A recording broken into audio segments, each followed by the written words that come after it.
పరిశుద్ధులు ప్రియులైన దేవుని పిల్లలందరికీ యేసుక్రీస్తు నామం పేరిట శుభవందనాలు తెలియజేసుకుంటున్నాను. నా తండ్రి నీవే, నా దేవుడవు నీవే, నా తండ్రి నీవే నీవే, యేసయ్యా యేసయ్యా యేసయ్యా యేసయ్యా, నా తండ్రి నీవే, నా దేవుడవు నీవే, నా తండ్రి నీవే నీవే. ఈ లోకంలో అనేక విధాలుగా మనం ఎన్నో రకాలైనటువంటి రోజులని మనం సెలబ్రేట్ చేసుకుంటూ ఉంటాం. అదేంటంటే ఇంటర్నేషనల్ ఫాదర్స్ డే అని, ఇంటర్నేషనల్ మదర్స్ డే అని, అలాగే ఫ్రెండ్షిప్ డే అని ఎన్నో సెలబ్రేట్ చేసుకుంటా ఉన్నాం. ఈరోజు ఇంటర్నేషనల్ ఫాదర్స్ డేగా అందరు సెలబ్రేట్ చేసుకుంటా ఉన్నారు. అయితే ఫాదర్స్ అందరికీ కూడా శుభాకాంక్షలు లేదా దేవుని శుభాలు తెలిపే ముందు అసలు ఫాదర్ అంటే ఎవరు, ఏ ఫాదర్ని మనం నిజంగా ఇంపార్టెన్స్ ఇవ్వాలి, లోకపు తండ్రి ఎవరు, పరలోకపు తండ్రి ఎవరు అనేది కొద్దిసేపు మాట్లాడుకున్న తర్వాత అప్పుడు నిజమైన తండ్రులందరికీ శుభాకాంక్షలు మనం తెలియజేసుకుందాం. ఈ లోకంలో చాలా మంది తండ్రులు తమ బిడ్డల కోసం శ్రేష్టమైన సిద్ధపరుస్తూ ఉంటారు. నా బిడ్డకి నేను ఇది ఇవ్వాలి, మంచి వస్త్రాలు, మంచి ఆహారము, మంచి స్కూల్లో అడ్మిషను, ఆ తర్వాత వాడి కోసం పొలాలు, స్థలాలు, ఈ విధంగా అన్ని సిద్ధపరుస్తూ ఉంటారు. అందులో తప్పేమీ లేదు. కానీ నిజంగా మనం ఏది సిద్ధపరుస్తున్నాము ఈ లోకానికి, అవి కొంతకాలమే మనకు అవసరపడతా ఉంటాయి. కానీ పరలోకపు తండ్రి మనకి సిద్ధపరిచేవి ఏంటి అని మనం ఆలోచిస్తే ఆ తండ్రికి మన పట్ల ఉన్నటువంటి ఆ వాల్యూని, ఆ ఇంపార్టెన్స్ని తెలుసుకున్నప్పుడు తండ్రి అనే ఒక పదానికి నిజమైన అర్థం మనకు తెలుస్తుంది. సామెతల గ్రంథం 17వ అధ్యాయము 6వ వచనంలో చూస్తే తండ్రులే కుమారులకు అలంకారం అని ఉంటుంది. తండ్రులు కుమారులకు అలంకారం. కానీ మనం ఏం చెప్తాము, మా అబ్బాయి ఇదండి, మా అమ్మాయి ఇదండి అని చెప్పి వాళ్ళ గురించి మురిసిపోతూ ఉంటాం. వారు మనకి అలంకారంగా భావిస్తాం. కానీ బైబిల్ ఏం చెప్తుందంటే నిజంగా తండ్రులే కుమారులకు అలంకారము అని చెప్తా ఉంది. ప్రభువైన యేసుక్రీస్తు వారు లూకాసు వార్తలో 11వ అధ్యాయంలో మొదలుపెట్టి ఆయన 11వ వచనం నుంచి 14-15 వచనాల వరకు రకరకాల విషయాలు తెలియజేస్తారు. ఆయన అక్కడ ఏమంటారంటే, ఈ లోకంలో మీ బిడ్డలకి మీరు చేపను అడిగితే పామునిస్తారా అని అంటారు. అదేవిధంగా రొట్టెని అడిగితే రాతినిస్తారా అంటారు. అదేవిధంగా గుడ్డును అడిగితే తేలునిస్తారా అంటే వాళ్ళు అడిగిన దానికంటే ఎక్కువగా మనం అరేంజ్ చేయాలని చూస్తాం. అంతేగాని అంతకంటే తక్కువ వాళ్ళు భయపడేవి మనం ఇవ్వాలని చూడము. కానీ మీ తండ్రికి ఇవన్నీ తెలుసు. మీకేం కొదువగా ఉన్నాయో అవన్నీ మీకు ఎలా అవసరమో ఆయనకి తెలుసు.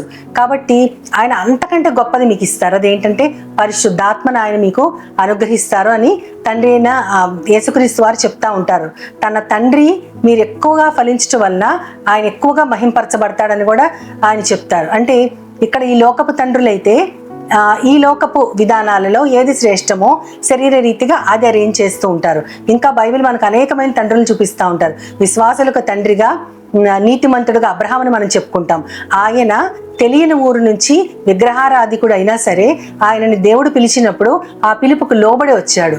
అప్పుడు ఆయనని అనేక జనాలకి తండ్రిగా చేశారు. అంత మాత్రమే కాదు, ఆయన విధేయతకి ప్రతిగా ఇస్సాకుని ఆయనకి సమర్పించారు.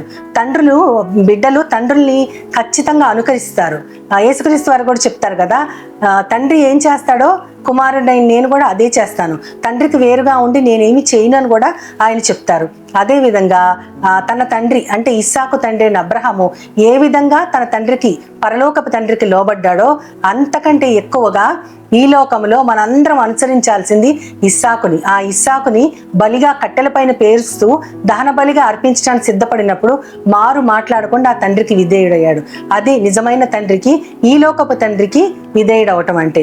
తన తండ్రి పరలోకపు తండ్రికి విధేయుడయ్యాడు, అదేవిధంగా ఈ లోకంలో తన తండ్రికి ఆ బిడ్డ విధేయుడయ్యాడు. కాబట్టి మనం మన బిడ్డలకు ఒక మార్గాన్ని ఏర్పరచాలంటే ముందుగా పరలోకపు తండ్రి అయినా మనము, తల్లిదండ్రులమైన మనము దేవునికి విధేయత చూపిస్తే ఖచ్చితంగా మన బిడ్డలు కూడా అదే రకపు విధేయతను వారు చూపిస్తారు. ఆ తండ్రి మనం అడిగినవన్నీ ఇస్తారు. అంత మాత్రమే కాకుండా యోహాను గారు రాసిన మొదటి పత్రికలో ఉంటుంది, తండ్రి మనకి ఎట్టి ప్రేమను అనుగ్రహించినో చూడండి, దేవుని పిల్లలమని మనకి ఎట్టి ప్రేమను అనుగ్రహించినో చూడండి అని అక్కడ ఒక మాట ఉంటుంది. దానికి ఒక మంచి పోస్టర్ నేను చూశాను. అదేంటంటే ఒక పెద్ద అరిచెయ్యి, దానిలో చిన్న బాబు పడుకొని ఉంటాడు. అంటే దేవుని అరిచేతిలో మన పేరును చెక్కుకున్నాను అని అంటారు. ఆయన ఎక్కడెక్కడో చెక్కటం కాదు, అరిచేయి అంటే మన కళ్ళ ముందు ఎప్పుడు మనకు ఉపయోగపడేది. అరిచేతిలో మన పేర్లను చెక్కుకున్న దేవుడు మనకి దేవుని పిల్లలు అనేటటువంటి ఒక గొప్ప స్థానాన్ని ఇచ్చి మనల్ని ప్రేమిస్తున్నాడు. మనకి ఎట్టి ప్రేమను ఆయన అనుగ్రహించాడో అది చూసి మనం ఆనందం పొందాలి. అటువంటి గొప్ప పరిశుద్ధాత్మనిచ్చిన దేవుడు అందరికంటే గొప్ప కీర్తనీయుడు. కాబట్టి ఈ లోకపు తండ్రులందరూ వారి బిడ్డలకి ఈ లోకపు ధనధాన్యాలు సౌభాగ్యాలు ఖచ్చితంగా అమరుస్తారు. కానీ పరలోకపు తండ్రిని నిజంగా చూపించగలిగే వాళ్ళే దేవునికి నచ్చినటువంటి తండ్రులు. ఆ విధంగా మనం అందరం కూడా మన బిడ్డలకి పరలోకపు తండ్రిని ఏ విధంగా ఆరాధించాలి అని వాళ్ళకి నేర్పించగలిగితే మనందరం కూడా నిత్య రాజ్యంలో మన బిడ్డలతో పాటు కలిసి దేవుని ఆరాధిస్తాం. ఇప్పుడు మనమే క్వశ్చన్ చేసుకోవాలి, ఎవరు నిజమైన తండ్రులమో? అందరము తండ్రులం అవుతాం. ఈ లోకంలో అందరం కూడా మ్యాక్సిమం అందరూ కూడా బిడ్డలను కలిగి ఉంటారు. ఆ విధంగా గర్భఫలాన్ని కలిగి ఉండటం మాత్రమే కాదు, కానీ పరలోకపు తండ్రిని ఆరాధించటం, ఆయనను మాత్రమే ఆనుకోవటం మన బిడ్డలకి నేర్పిస్తే అటువంటి తండ్రులందరికీ మనస్ఫూర్తిగా హ్యాపీ ఫాదర్స్ డే. చిన్న ప్రార్థన చేద్దాం.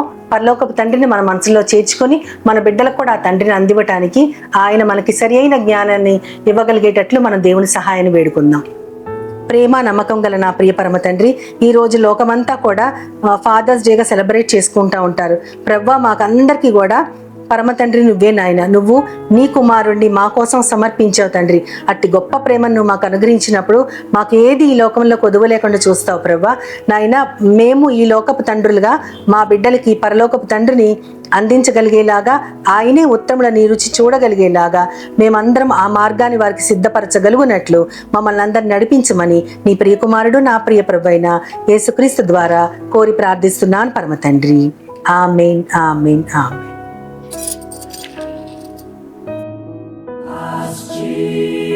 Jesus now, He's all.